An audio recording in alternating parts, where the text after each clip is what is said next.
we built the product called Play Finder. It's basically our product that allows you to, instead of using all the filters of the data that we have, you can just type in, show me Lamar Jackson scramble plays. And it literally should just go directly to that play for you because it already understands our filtering process. It's giving you that quickness and that efficiency. That's really what I think the goal is of adding AI into our B2B side of how do we keep the teams in the tool where they can get the answers they're looking for, but are we also helping their workflow? Welcome to LaunchPod, the show from LogRocket, where we sit down with top product and digital leaders. Today, we're joined by Marty Styles, VP of Product at Pro Football Focus, the analytics platform used by every NFL team in over 225 college programs. But we're talking about their newest push, where PFF is now going beyond the sidelines with a B2C play built to help millions of sports bettors make winning decisions. In this episode, we discuss the playbook for taking a pro-grade B2B product to the consumer market, how PFF built AI features that work for two completely different audiences, and the human-in-the-loop process that keeps AI outputs accurate and trusted by NFL teams and everyday users alike. So here's our episode with Marty from PFF. All right, Marty, welcome to the show. This is one I am particularly interested in.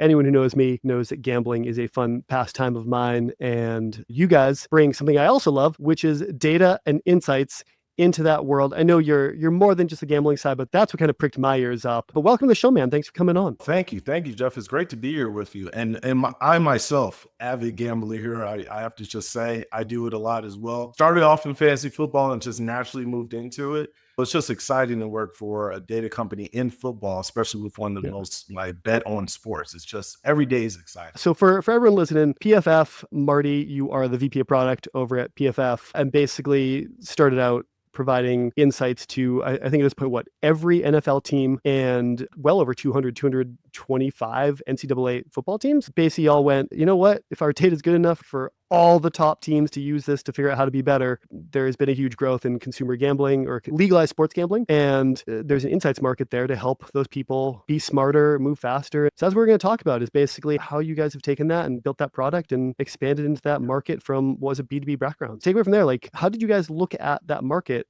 and go, this is the world we're going to move in, and why go B2B to B2C? Well, yeah, I think really what stood out to us is that there's a ton of fans out there already who really are looking for sports data at all times. Like outside of the game, they're just really interested in a team or a player, and they want to follow that player and just like understand how they're performing week over week. How have they performed historically? What's the upcoming matchup? Like who's going to win that matchup? All of that interest around football naturally has a market already there. And when you start to include engaging products like fantasy football, it just increases the market value. And so for us at PFF, we always thought, okay, well, again, we grade on every play of every game for every player, and we give that information to the teams. Why not leverage that same analysis for those consumers in the market who are thinking about, maybe I'll do a fantasy team for the first time, but I want to make the right decision.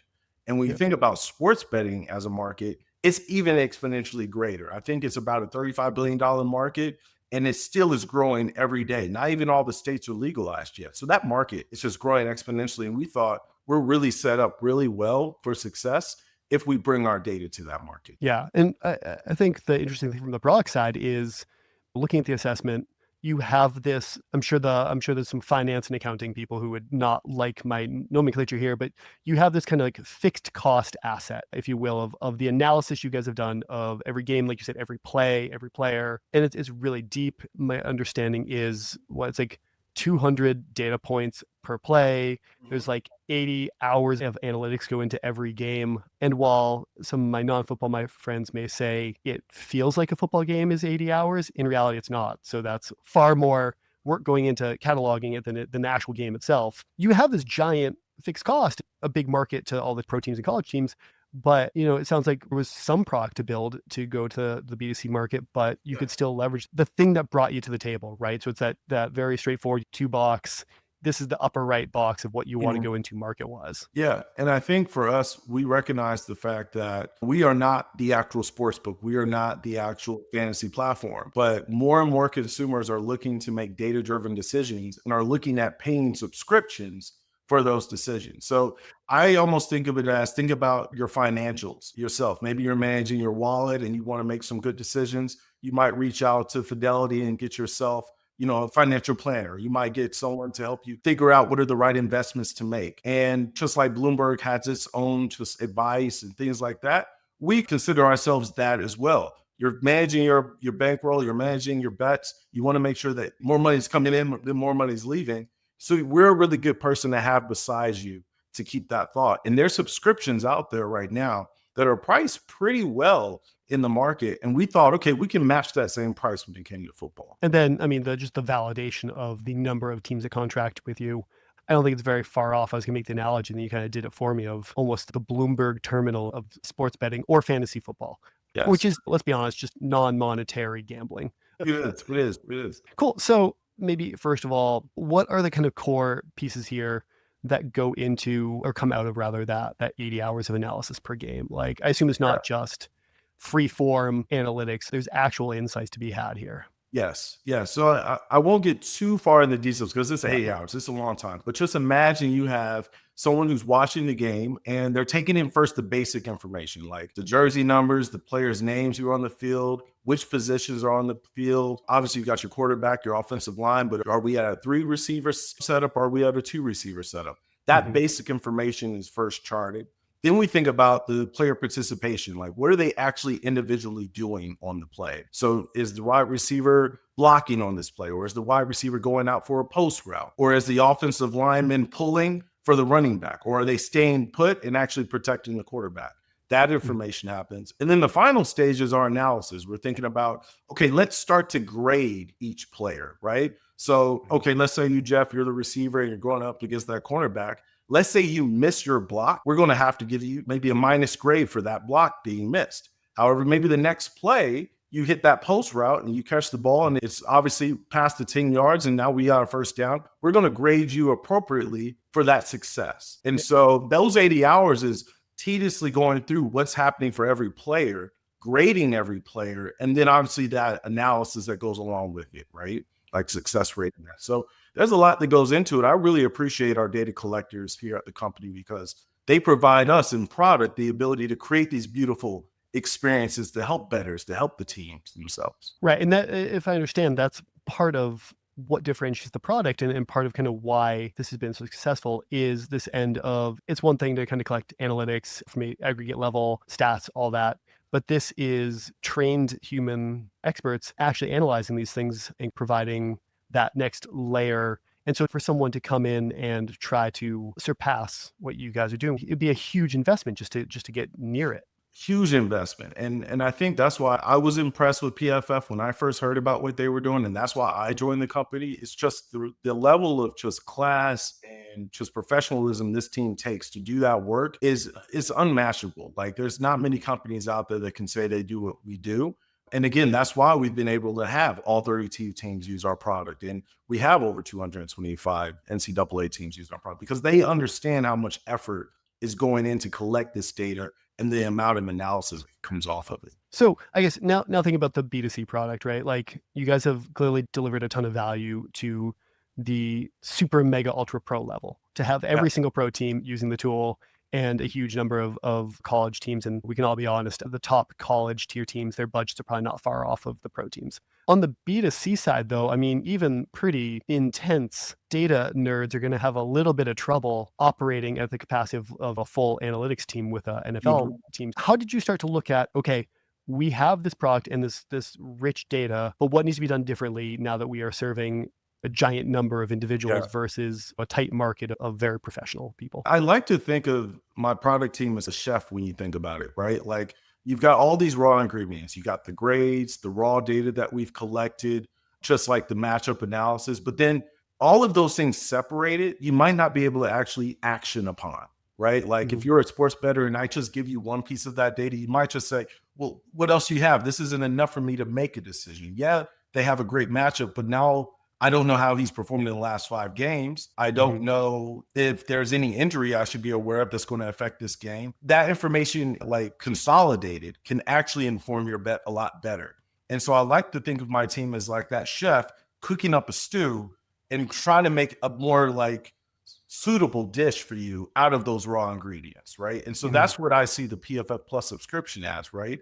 Which is not only are we going to give you that matchup analysis, that historical performance, but we're going to wrap it together and tell you, okay, the probability that this bet covers is much more higher because of data point 1, 2, 3, 4, and 5 all being great, versus there's maybe 2 out of 5 data points that we have on this player. And this isn't really a good bet to think about. And even if it's not a good bet, that might make you think, let me take the under instead of taking the over. And so that inverse is there. We have very complex data, and the teams really want to see that complexity. But when you think about the consumer, you really, from a product perspective and a design perspective, the job at hand is how do you simplify it down to what's most important for the customer to understand. Right. And so I guess this kind of key insights feature, which is take this data and how do you kind of synthesize it with LLMs and create, like you said, that kind of head-to-head matchup, what's going to happen and what are the insights there. So when you're thinking of that piece, who are the people using that, and how do you kind of determine what they actually needed there? Because like you could have casual bettors just betting on a random game, all the way to people trying to think about betting across 12 games in a week, or someone trying to model their entire fantasy team against 3 other teams or something. What was interesting is we ran a lot of surveys the prior season before Key Insights came out. And one of the things that was like the resounding point was, hey, PFF, you have all this great data, but it can at times be overwhelming. And I really need a simplified way of understanding what's the key takeaway you want me to understand from this player. And what really resonated with me was the fact that I heard that from both the most advanced, like sharp bettors who are more like building their own models, all the way down to the casuals who had just met my brand for the first time. And that was really the premise of building Key Insights, was thinking about, okay, to your point, how can I let you understand the most you can? How can I give you the best key takeaway about CD Lamb's upcoming matchup without giving you report 1, report 2, tool A, tool B? And that's really, I think, the best part about the introduction of AI into this product development market, which is you can now leverage AI and these LLMs to help you simplify the most complex data using natural language. And so when we started to do product testing with Key Insights, it took some iteration because we wanted the LLM to keep our tone, how we talk around football in understanding the matchups, and not just spit out just stats. We wanted it to follow that natural narrative of like, think about it. If you're listening to maybe Chris Collinsworth, our owner on Sunday Night Football, he does a really good job of like summarizing what he's seeing on the field for anyone at home to understand. We wanted that same kind of narrative to come through when you read our Key Insight of like, oh, this feels like I'm just listening to Chris. That to me felt like we had hit the point, like after iteration, where anyone could hear and feel that message come through. That gets into an interesting part about LLMs in general and AI is how did you match that tone that you're looking for? Because one thing to have the data and synthesize data, and like you said, it can spit out facts and figures. That's some level kind of quantitative modeling that the computers are typically good at. But how did you get to a point where it was delivering in the way you wanted tonally? For us, it was probably more of the copy text, like situational optimizing. We had to basically look at, and this was the benefit of our business. We have a broadcast side of our business where we actually sell our data directly to some of the broadcasters, Chris included. And so we have tons of just historical scripts on how they read the plays, how they speak to the plays. We have our own content writers here at the company, and they write these great articles around football and what they see. And so it was really us just taking bits and pieces of that with the metrics themselves and saying, hey, LLM, this is how we would say this. And instead of it just spitting out those stats, we go and iterate on just the sound and the tone that it would use. But I think that's, again, the power of our business. We already have a lot of that content at the ready to leverage. And so it wasn't hard at all for us to continue to iterate on that. It's funny. I think that's one thing I've heard across teams has been this piece about training and iteration. Content-wise, like we use it for some content stuff here. And similarly, it outputs and you have this giant kind of base of the work product. You say, this is good. This is what good looks like. And then you start to go through, well, you did this part well, try to do this differently and then do it again. And well, hey, you got a little bit worse here, but this is better. And here's why this is better. And you just keep going and going and going until you get. And then I guess there is the element of hallucinations happen in LLMs periodically. It's a risk. From a data perspective, how did you guys prevent someone might ask a question that's a little out of left field? And typically a problem with LLMs has been they'll answer it no matter what. What's the safeguards? Do you find a methodology there to ensure that when people get a little more crazy with their questions, they don't start to get just wacky answers? So to be clear, we don't actually sell the chatbot experience. Like all the LLMs that we use are summaries. But with that being said, internally, we'd get the reply back from the LLM and we'd say, okay, that's not how we would say that. And so it's been a really interesting like shift of our business model where we're leveraging more of our content writers as more QA now as well for these natural summaries we're creating. So before you see anything on the PFF site, it's already been QA'd and editorialized by our team. I really think that shows how well we've done the transition a little bit with this new AI and it coming in and leveraging our own people to say, okay, how can we be more of the validation for what's being said, right? Because the last thing we want is for a consumer to see a key summary or that key insight and make a decision. And we realize in the back end that, oh, wait, we got the matchup wrong. Or wait, that's a bad idea. Don't make that bet. No, we don't want that at all. Because like, again, this is a subscription model. So there's a lot of QAing that happens on the back end before you see it in front of you as the consumer. That model I have heard across so many verticals now of it is generated by AI and the process is sped up, but at some level there's some form of human check. And that goes all the way to medical, where doctors can have conversations transcribed and everything summarized, but it won't actually prescribe the medicine. It'll remind the doctor, hey, you said you wanted to prescribe this. Do you want to do that? But they have to check it off and go through a process to ensure that they do that. To architectural project companies, a large ERP, we just had a guy from Deltec on who talked about the same thing is in those kind of architectural processes in project management, it's still going to do some human in the loop validation before it executes anything because there's just a high cost to getting that wrong. Similarly, like on our end, where we do digital experience analytics, in this case, we would sit on your app. And if people were running into frustration or problems getting these key insights or using it in whatever intended way, we'd be able to flag that automatically to you and explain what the issue was and why it was impactful. And the whole value prop there was the AI watches the sessions and tells you what's important. But very quickly, if you give even a small number of false positives, you erode trust incredibly fast. Similarly here, if you give a couple bad bets, people are going to lose faith real fast. Right. We definitely think that type of technology would be useful. I mean, when it comes to our product, we want to continuously be monitoring how our consumers are reacting to it, what their pain points are. A technology like that would just help the product team here just react a lot faster. So I definitely could see the benefit. You guys also have the prop bet tool, right? Yeah. So how's that different? And kind of how did you kind of weigh in? We need this key insights functionality, but we also need this other one. Like where did you draw the line of this is functionality we need to build? Oh man. So I'm really excited about this product. It just actually released this week. And so it's in the PFF app now this week. Consumers can go in, try it out. The product is a player prop tool product. So looking at the props that are in the current market, so for instance, maybe passing yards, we're able to tell you for Lamar Jackson, his upcoming matchup, it's a great matchup because he's got a good offensive line. His wide receivers are going to have a good matchup versus those cornerbacks in that defensive back group, as well as like from a scrambling perspective, that's always an opportunity for him to find ways to get more yardage. So we thought, okay, how do we just marry everything we have on that player, including what his PFF information is, but also what the market is telling us. So if he's at maybe a minus 120 in odds right now for his passing yards, we're able to look at that odd based on our PFF data and historical data and tell you, is there an edge there for you? Like, is this priced in the right way? And it may be in the sense there's an edge there where potentially it's undervalued. And if you were to place this bet, you're actually going to make more upside than you might have thought. And because of our model, we can show you that. So last year when we did the key insights, we quickly saw how much users were coming back to the tool weekly. And then through our surveys, we were recognizing they were like, hey, can you put this with the actual prop? Like, can you tell me like this key takeaway, is it good for the over or the under? And so it just naturally was a good starting place to get to where we are now with the player prop tool, which was really the orchestration of everything we have available in that player. But like I said, we're a chef. We're picking the things that we feel are most imperative for you to know, not just every data point. We have over 200. We don't want to give you everything and overwhelm you.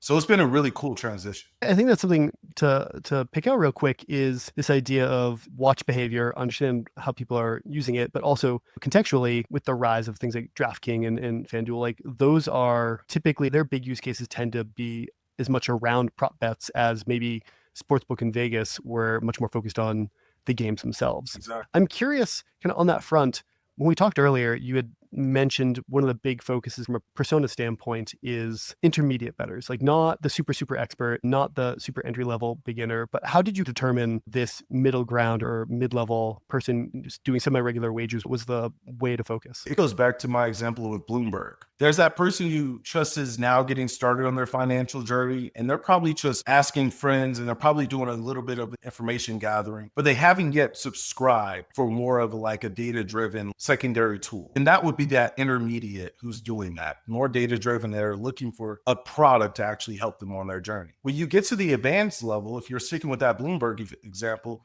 you probably have already gone as far as like, I've got my planner, but I've also got my own modeling of how my stocks are going to go. And we have that same like persona within the betting industry. You've got what we call sharp bettors or more advanced bettors who are at home building their own models, leveraging AI and advanced modeling to figure out, okay, where's the edge in these pricing? Where can I get some value?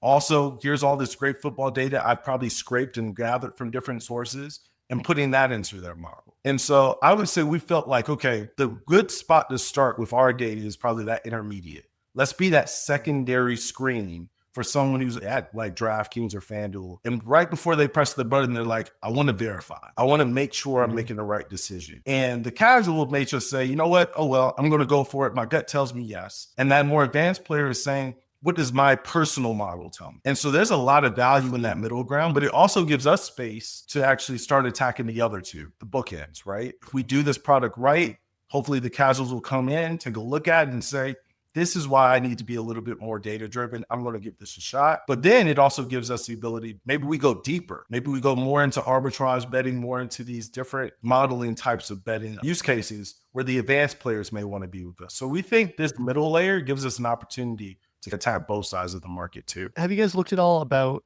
the idea of, I know a lot of friend groups, there's always a kind of one or two who are, I'd say, far more serious about it than I am. They're not quite the top echelon of people who I know, who you run into periodically, where they're just very serious. Yeah. People making the most. But like, if they were to tell me, because I like it, but I'm not the most diligent about sports betting. It's more just like, hey, it'll make the game more fun, and I tend to like the gambling end of it. But if one of them were to tell me, hey, this gives me a real edge, I'd probably go check it out. Like, how much is that a part of the strategy here? A lot of it is from a product marketing standpoint. Like when one of our slogans right now, or the slogan we've gone with for the 25 C's is making winning decisions. How can we help you make a winning decision? And it goes to your point, which is if that friend of yours says, I just made a great call. Like I found this edge and I made more money on this bet than I thought. To your point, you're probably going to hear that and say, how'd you do that? And I want to track that same process for my own betting needs. We're trying to follow that same context when product marketing our new product, like the player prop tool. We're hopeful that with our marketing strategy, we can get in front of consumers who are looking for that edge, who are looking to get more out of the experience. And we also think that's going to drive retention. It's going to drive repeat usage. Because once we get that hook and you feel good about that first bet, you'll probably potentially come back and want to try it again. And I think that's just going to help us from that engagement perspective as the season goes on. Right. I mean, there's so many natural, like viral things in here where people always want to brag about wins that they got, and people want to tell their friends. People always want to look smart, right? So yes.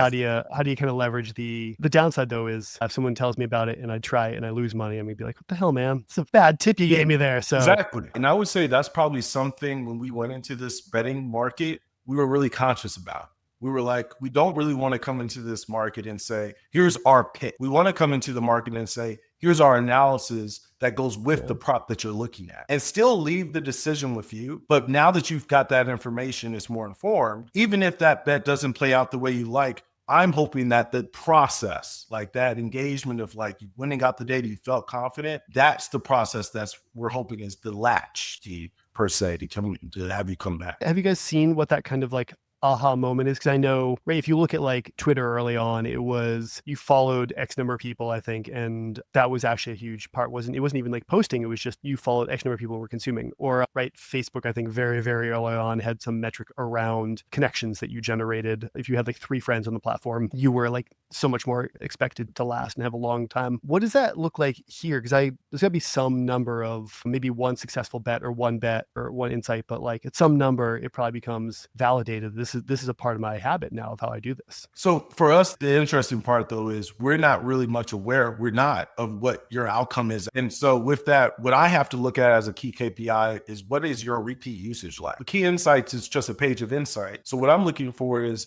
how many times in the session are you coming back to me? What's your week over week repeat usage look like? If I see that tearing up for you, this gives me and the marketing team an opportunity to reach out to you and say, how are things going? Like, here's a little bit more information that might help you out on your journey, or have you checked out this additional product? So for us, we can't really get too in the weeds to think about how many bets is it going to take for that user to come back, because I can't control that. But what I can control is, did you enjoy the experience you had in front of you, and making that more of an engaging one for you? But I am interested, hopefully this season, with the introduction of the player prop tool, to understand, hey, what did that handle? What did those bet outcomes look like? And we'll run surveys to try to understand that too. It makes for an interesting problem to solve, for sure. When you start to get more into the obtuse or hard to track value props, I guess, like the value prop is very clear, actually not obtuse at all. It's people can make better decisions, and hopefully if you outlay X amount of dollars with this information, you can make 20% more than without it. But like you said, it's hard to track that outcome, even though it's easy to understand what it is. Although maybe, like you said, prop betting makes it easier, where you can start to see, they looked at these 5, how did those 5 play out, and that kind of thing.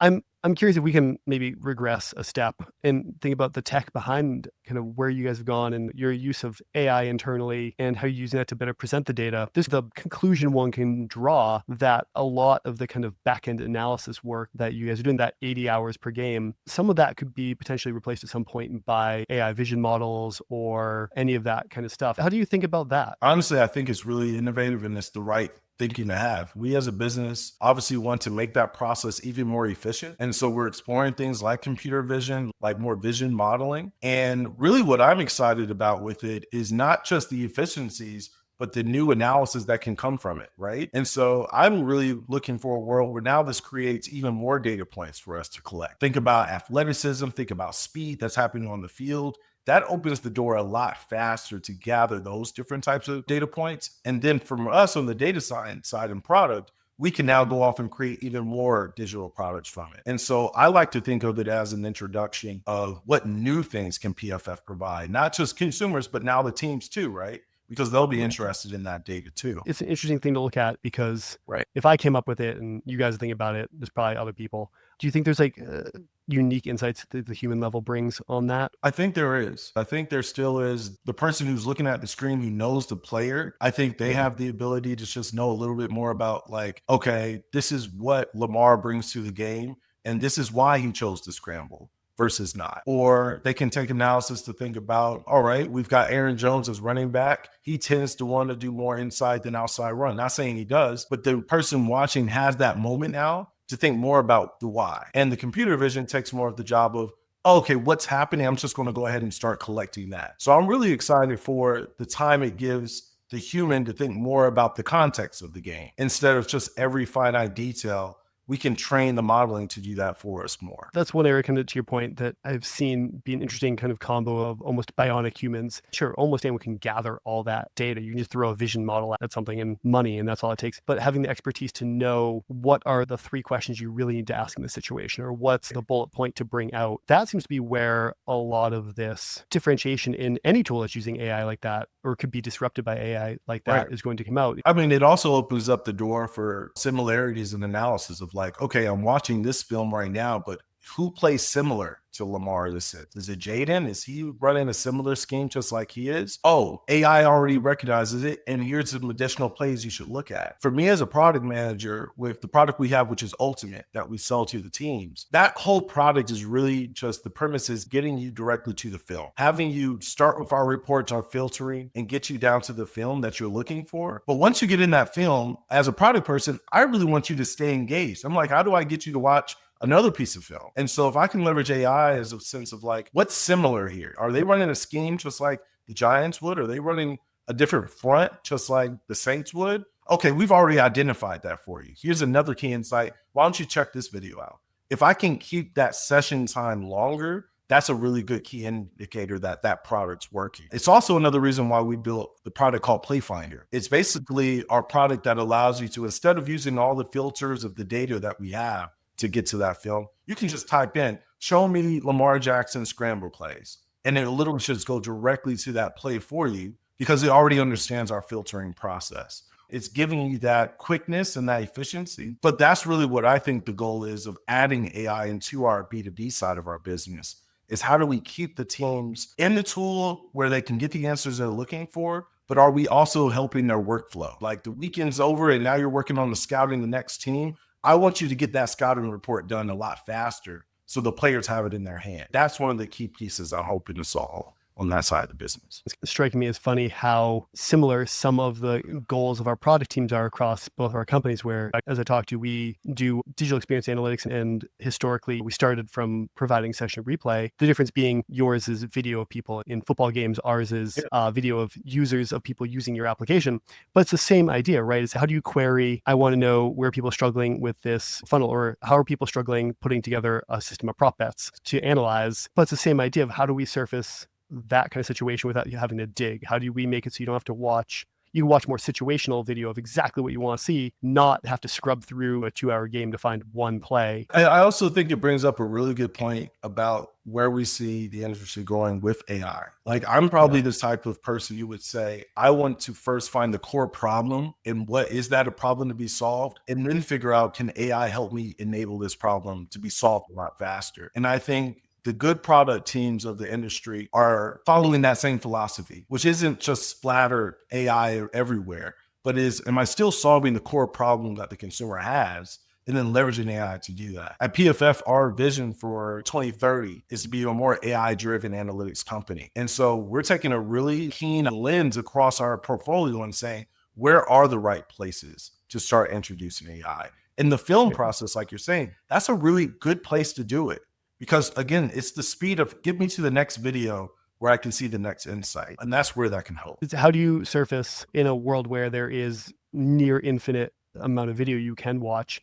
How do you proactively surface, here's what you need to see. Here's the important bit that's going to help you in whatever your endeavor is. It's cool to see is a lot of just the future of what lays ahead of you guys in an industry like this, where it is an industry that has moved very quickly, or is in the process of moving very quickly from a world where there was all this kind of like by gut bettors, right? And anyone who had a system was advanced, and now it's more and more, and this just enables that further push. I mean, I can envision a world where it'd be ludicrous not to make a bet without this kind of insight. So that's the world. I actually think it already is. Right. That's exactly what our mission is to make more informed bettors, right? Not just gut feeling, because I'll tell you that, like, that feeling of losing a bet, I personally don't like. I hate that feeling. So like, the more data I have, the more confident I feel. Trust me, I'm going to ride that bet till it hits. I just think we are hoping to change the market with what we're doing. Yeah. One last thing that I always think about when I thought about this very early on, just came to my head, is I've known so many people that don't love sports, but you're in social situations where you need to talk about it. One last application for you want consumer applications, all these AR glasses are coming out. Just throw up something on one of those AR glasses so that as you're having a conversation, you can just sound like you know what you're talking about. Right. Did you know that he's like, the success rate is 50% for outside goal? Like John Robinson, he's going to get it in the end zone. Like, I do want to still be at the bar, being able to hear people spit that PFF knowledge. That still is the core of that consumer business. It's just giving our data analysis to everyone to use. I would buy that tool too. I mean, that'd be great. Like being able to sound like the most knowledgeable person there. That sounds fantastic. Fantastic, right? And everybody's just like, well, no, we got to invite Jeff. He knows the game. You got to bring him. Yeah. Oh, I got to remember my glasses. Shoot. Right. Exactly. Now, I'm excited to see where this ends up in a couple of years, because I think there's so much runway here. It's a cool market. You guys got an interesting take on it. But it's been a pleasure having you on, Marty. Thank you so much for coming on. This was super fun, super enlightening. If people want to follow up and talk to you about AI, sports betting, football, any of that kind of stuff, is LinkedIn the best place, or is there somewhere better to reach out to you? Best place is LinkedIn. You can also follow me on Twitter and the PFF team on Twitter. We talk about football all the time. Jeff, it's been a pleasure to be with you today. I hope you win some bets this season, and we'll be talking for sure. I'll definitely let you know. Thanks for coming on. Have a good rest of your day. Thank you.